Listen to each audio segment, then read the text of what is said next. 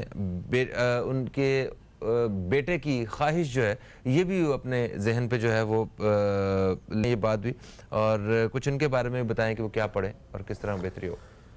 دیکھیں ہمارے وظائف جو ہے وہ نہیں ہے جس کے اندر کوئی اجازت لینا ضروری ہو. اچھا. ہم بے انتہا آسان وظائف دیتے ہیں اور بالکل یہ صدقہ جاریہ ہے. ہر ایک کو چاہیے کہ جو بات سن رہا ہے وہ آگے پہنچائے. بلغوا عنی ولو آیا، تو ایک بھی اگر اچھی بات آپ سن رہے ہو تو آگے پہنچائیں. یہ بہت اچھا ہے. آپ نے جیسے کہا کہ میں 41 مرتبہ سورہ فاتحہ کا کسی کو کہتی ہوں سنت و فجر کے درمیان، تو یہ بڑا عظیم وظیفہ ہے. دنیا کا ہر کام اس سے ہو جاتا ہے. تو آپ بالکل بتائیں اور سب کو چاہیے ایسا کام کریں. انشاءاللہ اس میں کوئی مذائقہ نہیں ہے. دوسری بات یہ ہے کہ آپ نے اپنی ہمشیرہ کا تذکرہ کیا ہے کہ وہ جو ہے بہت زیادہ ذہنی پریشانی کا شکار ہے، ٹینشن میں رہتی ہیں. تو دیکھیں اللہ تعالیٰ کا فرمان ہے الا بذکر اللہ تطمئن القلوب. بہت آسان سی بات ہے. اللہ تعالیٰ نے واضح کر دیا کہ جو میرا ذکر کرے گا میں اس کے دل کو سکون عطا فرماؤں گا. دل بالکل سکون والا ہو جائے گا. تو بس کثرت سے چلتے پھرتے اٹھتے بیٹھتے یا وکیلو یا وکیلو یا وکیل کا ورد کرے، دن میں ہزاروں مرتبہ کرے. اللہ تعالیٰ وکیل ہے. وکیل کے معنی کام بنانے والی ذات، کارساز ذات. اور میں نے گزشتہ روز بھی یہ حوالہ دیا تھا کہ یہ وہ وظیفہ ہے کہ انسان کی ہر پریشانی کو دور کر دیتا ہے اور ہر حاجت کو بھی پورا کرتا ہے. چنانچہ ان کے دل میں تمنا جو ہے لڑکے کی وہ بھی پوری ہوگی انشاءاللہ تعالیٰ، اور ساتھ ساتھ یہ جو بے چینی وہ بھی ختم ہو جائے گی انشاءاللہ. صبا قریشی صاحبہ نے ہمیں ملتان سے فون کیا. انہوں نے کہا کہ ہر کام میں پریشانی کا سامنا کرنا پڑتا ہے اور رکاوٹ رہتی ہے ہر کام میں. کچھ پڑھنے کو دیں کہ جس سے زندگی میں سکون آ جائے. یہ استخارہ کر کے بتائیں. کوئی ایسے معاملات تو نہیں ہیں، اور اگر کوئی نہیں ہے تو وظیفہ وغیرہ بتائیں کو پڑھنے کے لیے. ابھی مانچسٹر کی جو بہن کو میں نے وظیفہ دیا یہی تھا نا کہ وہ بے سکون ہے. جی ہاں. اور بچے کی خواہش کی وجہ سے پریشان ہے. دیکھیں بہن صبا صاحبہ، الحمدللہ آپ کی آواز کئی مرتبہ ہم نے یہاں سنی ہے اور آپ نے ہمیں اپنی پریشانی بیان کی تو ہم نے آپ کو جواب دیا ہے. ایک تو اس مہینے کا نصاب جو ہے اس کے بارے خود حضور کا فرمان ہے، حضور کی حدیث پاک ہے کہ جب سرکار کریم رنجیدہ ہوتے تھے، پریشان ہوتے تھے تو یہ پڑھا کرتے تھے یا حیو یا قیوم برحمتک استغیث. تو بس آپ اس وظیفے کو ہر نماز کے صبح پڑھ لیا کریں. 5 تسبیح درود پاک کی دی گئی ہیں صلی اللہ علیہ وآلہ وسلم کی. اس کے علاوہ 3 روزے پورے مہینے میں رکھنے ہیں اور روزانہ حضرت ابوبکر صدیق اور تمام امت کو اظہار ثواب کرنا ہے. اس کی برکت سے انشاءاللہ ہر مشکل حل ہو جائے گی. کوئی آپ کے ساتھ جادو، جنات، آسیب یا نظر بد کا مسئلہ نہیں ہے. بالکل صحیح ہو گیا. ناظم صاحب نے ہمیں کراچی سے کال کیا. انہوں نے کہا کہ ان کے بچے کی ملازمت کے بارے میں دعا کیجئے اور وظیفہ بھی بتائیے. اللہ تعالیٰ غیب سے انہیں کامیابی عطا فرمائے. ناظم صاحب، یا رزاق یا اللہ، یا رزاق یا اللہ، یا رزاق یا اللہ ہر نماز کے بعد 111 مرتبہ پڑھیں. ہمارے پاس سیلانی کے پاس 18 سال سے جاب بینک ہے. ہم روزانہ لوگوں کو جاب پر بھیجتے ہیں مختلف. تو آپ ہمارے ادارے میں صبح 9 بجے سے لے کے شام 6 بجے تک جو ہے کسی کو بچے کو بھیجیں. ہم انشاءاللہ تعالیٰ جو ہے وہ اللہ کی رحمت سے ان کو کہیں نہ کہیں جاب پہ بھیجیں گے. جاب ڈراؤن کے نام سے ایک ایپ بھی ہے جو سیلانی کے ساتھ اشتراک سے یہ کام ہو رہا ہے. اس ایپ پر جا کر اپنے لیے کام تلاش کر سکتے ہیں، رجسٹر کر سکتے ہیں خود کو. Job drone. جی ٹھیک ہے. پرویز اقبال صاحب نے ہمیں کراچی سے فون کیا. انہوں نے کہا کہ آپ کی خدمت میں سلام عرض کرتے ہیں. ٹھیک ہے. پھر انہوں نے کہا کہ بچے کے رشتے کے حوالے سے بات چل رہی ہے مگر جو دشمنان ہیں وہ خلل پیدا کر رہے ہیں. تو یہ دشمنان کا اشارہ ان کا کن کی طرف ہے؟ کیا یہ رشتہ دار ہیں یا کون ہیں؟ ایسے خیالات آتے ہیں ہمارے ذہنوں میں. دیکھیں ایک تو یہ کہ رشتہ صحیح ہے جہاں آپ کر رہے ہیں، پہلے آپ نے کہا نا. ٹھیک ہے. دوسرا یہ کہ آپ نے جو دوسرا سوال کیا وہ سوال غلط تھا. وہ سوال یہ تھا کہ کیا رشتہ ہو جائے گا. اچھا. اس کا جواب تو اللہ تعالیٰ نے ہمیں دے دیا. ٹھیک ہے. کیا دے دیا کہ جو بندہ مجھ سے جیسا گمان کرے گا ویسا پائے گا. تو آپ اللہ سے گمان کر لیں کہ رشتہ صحیح ہے تو اللہ میرا کام کر دے گا انشاءاللہ. صحیح ہے. رات سوال دشمنوں سے بچنے کے لیے یا حفیظو یا رقیبو، یا حفیظو یا رقیبو، یا حفیظو یا، اس کا بے تحاشا ذکر کریں. کوئی دشمن کوئی آپ کو نقصان نہیں پہنچا سکے گا انشاءاللہ. اچھا تو ویسے اگر ہم کسی کو دشمن سمجھیں، خود تو ہم یہ وظیفہ پڑھتے رہیں اور اب اپنی طرف سے دشمنی بھی پوری نبھاتے رہیں؟ کیا ایسا بھی ہے کہ خود ہمیں بالکل بیک فٹ پہ آنا پڑے گا؟ اور یہ گناہ گار ہوگا ایسا شخص جو خامخواہ کسی کو دشمن سمجھے گا نا، وہ خود گناہ گار ہوگا، کیونکہ اللہ تعالیٰ نے قرآن پاک فرما دیا کہ گمان سے بچو کہ بعض گمان گناہ ہیں۔ اب میں سمجھوں گا یار آپ میری کاٹ کر رہے ہو، اللہ کیا کو پتہ ہی نہیں ہوگا۔ ہاں ہاں ہاں ہاں بالکل ٹھیک ہو گیا۔ ابھی رقیہ صاحبہ کا ایک سوال ہے، کراچی سے انہوں نے کال کیا۔ رقیہ جی آپ کا سوال ہم ضرور شامل کریں گے ایک چھوٹے سے وقفے کے بعد، کیونکہ ایک وقفے کا وقت آن پہنچا ہے۔ تو دوستو آپ نے کہیں نہیں جانا ہے، آپ اب تک دیکھتے رہیے نیوز کیفے دیکھتے رہیے، اور دوران وقفہ آپ کوئی سوال کرنا چاہتے ہیں تو ہمارے ٹیلی فون نمبر پہ آپ سوال بھی کر سکتے ہیں۔ ایک وقفے کے بعد آپ سے دوبارہ ملاقات ہوتی ہے۔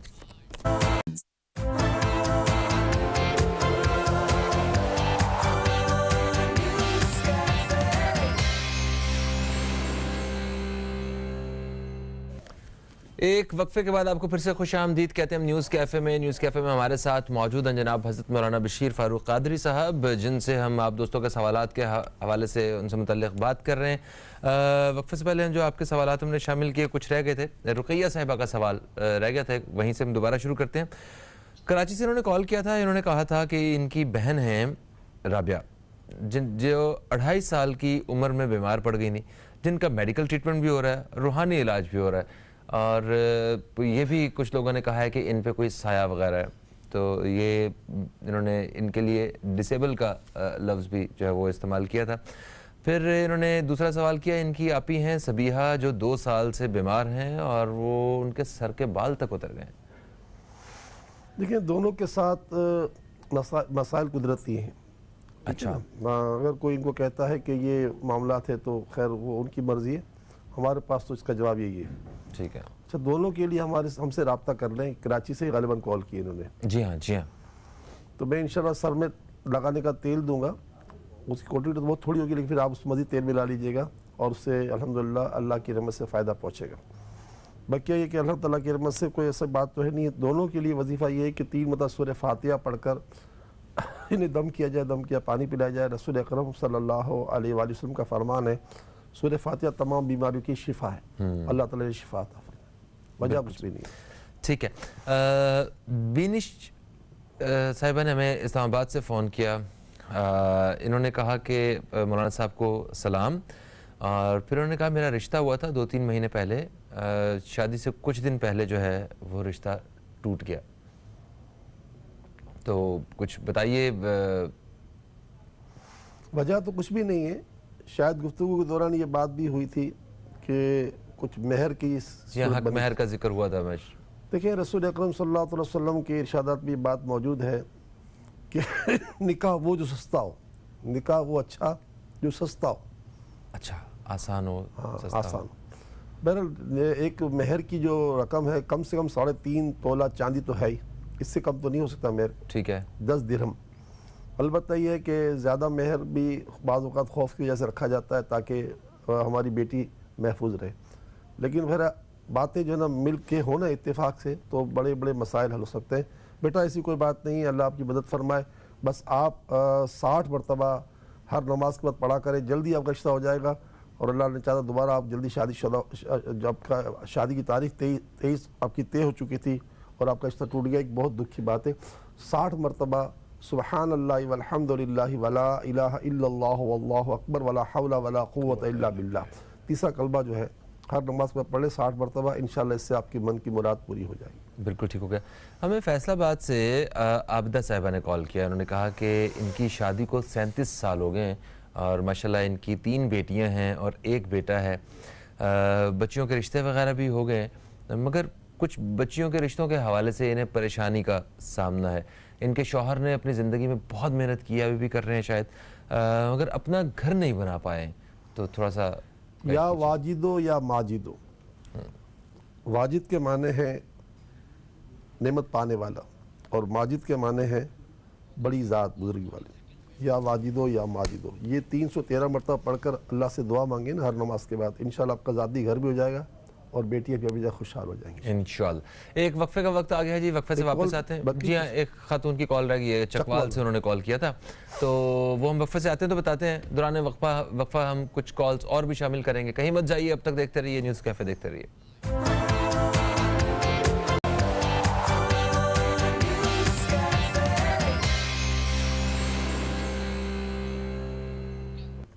ایک وقفے کے بعد آپ کو پھر سے خوش آمدید کہتے ہیں نیوز کیفے میں۔ نیوز کیفے میں آپ دوستوں کے سوالات اور ان کے جوابات کا سلسلہ جاری ہے۔ حضرت مولانا بشیر فاروق قادری صاحب ہمارے ساتھ اسٹوڈیو میں موجود ہیں۔ اچھا حضرت، وقفے سے پہلے ہمیں کال آئی تھی چکوال سے ایک خاتون کی، جنہوں نے کہا تھا کہ وہ اپنا گھر کیا ان دنوں میں بنوا سکتے ہیں، یہ سوال تھا ان کا۔ دوسرا انہوں نے کہا تھا کہ ان کے بھائی کے لیے رشتے آتے ہیں، بات نہیں بنتی، اور یہ وہی ہیں جن کے بارے میں ہم نے کچھ دن پہلے بھی ذکر کیا تھا کہ انہوں نے کہا کہ رشتے نہ ہونے کی وجہ یہ کہ ہم سادہ لوگ ہیں۔ ہم کو لوگ سادہ سمجھتے ہیں۔ سادہ سمجھتے ہیں۔ سادگی تو اسلام کا نور ہے، بے شک، اسلام کی پہچان ہے۔ دیکھیں بیٹا، گھر بنانے کے استخارے میں اجازت ہے، آپ بنا سکتے ہیں ان دن میں، کوئی حرج نہیں، سمجھے۔ اور دوسری بات یہ کہ اس کے بارے میں، بھائی کے بارے میں کوئی رکاوٹ نہیں، اللہ تعالیٰ آسان کرے۔ ہم نے اس ماہ جمادی الاخر کا جو وظیفہ دیا ہے، یا حیو یا قیوم برحمتک استغیث، یہ 100 مرتبہ پڑھیں۔ آج جمعے کا دن ہے، ویسے بھی روزانہ درود پاک پڑھنا چاہیے۔ 5 تسبیح ہم نے دی ہیں روزانہ پڑھنے کی، صلی اللہ علیہ وآلہ وسلم کی، یہ پڑھیں۔ روزانہ اس پورے مہینے میں 3 روزے رکھیں، اور روزانہ حضرت ابوبکر صدیق اور رضی اللہ تعالیٰ عنہ اور تمام امت کو ایصال ثواب کریں، انشاءاللہ بہت کرم ہوگا۔ اور آج کے دن خاص کر کے عصر سے مغرب یا اللہ یا رحمان یا ان کا اور وت کریں، اور غروب آفا وقت اللہ سے دعا مانگیں، انشاءاللہ سب کام آسان ہو جائے گا انشاءاللہ۔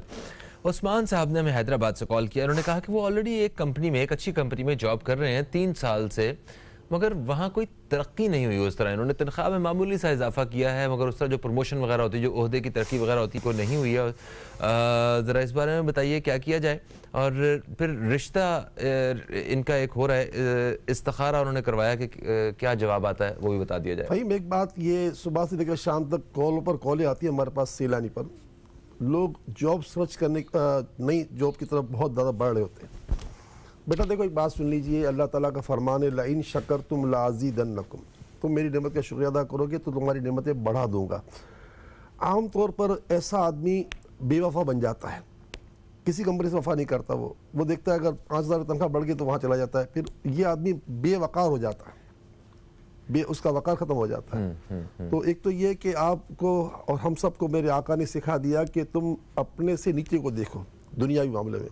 تو جو بے روزگار ہیں آپ ان کو دیکھیں، آپ ماشاءاللہ ایک بہت بڑی کمپنی کا آپ نے نام دیا، اس میں آپ کام کر رہے ہیں، آپ کی تنخواہ کم بڑھائی انہوں نے، پروموشن آپ کا نہیں کیا، کوئی بات نہیں، لیکن آپ یہ کہیں کہ یا اللہ تیرا شکر ہے کہ تو نے مجھے جاب پہ تو رکھا ہے، اس سے میں روٹی تو کما رہا ہوں۔ ایسے تو لوگ جو در بدر پھر رہے ہیں، کروڑوں کی تعداد میں در بدر پھر رہے ہیں، لاکھوں نہیں۔ ایسے ہی تو جب آپ یہ کرو گے تو اللہ تعالیٰ کا وعدہ ہے لَإِن شَكَرْتُمْ لَأَزِيدَنَّكُمْ، تم میری نعمت کا شکریہ ادا کرو تو میں تمہاری نعمتیں بڑھا دوں گا۔ میرا اپنا ذاتی تجربہ ہے کہ جب مجھے کوئی 10 روپے چندہ دیتا تھا تو میں کہتا تھا اللہ تیرا شکر ہے۔ آج اللہ نے مجھے اس لائق کر دیا کہ میں تقریباً 6.25 ارب روپے اس سال خرچ کر چکا ہوں 2020 میں۔ یہ شکر کا فائدہ ہے۔ اللہ تعالیٰ آپ کو اور زیادہ ہمت دے۔ پروگرام کا وقت آج ختم ہو گیا، دعا نہیں ہو پائے اس کا جواب دینا پڑے گا۔ دوسرا جواب یہ ہے کہ آپ نے جو ہے نا بس یہ کہ اللہ کا شکر ادا کرنا ہے، اس مہینے کا وظیفہ پڑھنا ہے، اور ساتھ ساتھ جو آپ نے جس رشتے کی بات کی استخارے میں اس کی اجازت ہے، باقی چھان پٹک آپ کر لیجئے جو کرنا ہے۔ بالکل صحیح ہو گیا۔ تھینک یو سو مچ، آپ تشریف لائے، اور پروگرام کا وقت اپنے اختتام کی طرف آ گیا۔ ایک آخری دعا کے ساتھ جو ہے اجازت چاہتے ہیں۔ اپنا بہت سارا خیال رکھیں، آپ سے پھر ملاقات ہوگی، تب تک کے لیے خدا حافظ، پاکستان زندہ باد۔ یا اللہ یا رحمان یا رحیم، اپنی رحمت کاملہ سے، اپنی عطا خاص سے جتنے کالرز ہمارے ساتھ آج شامل ہوئے ہیں، ان کے جو مسائل تھے اور آقا کی پوری امت کے جو مسائل ہیں، اپنی رحمت سے تو حل فرما دے۔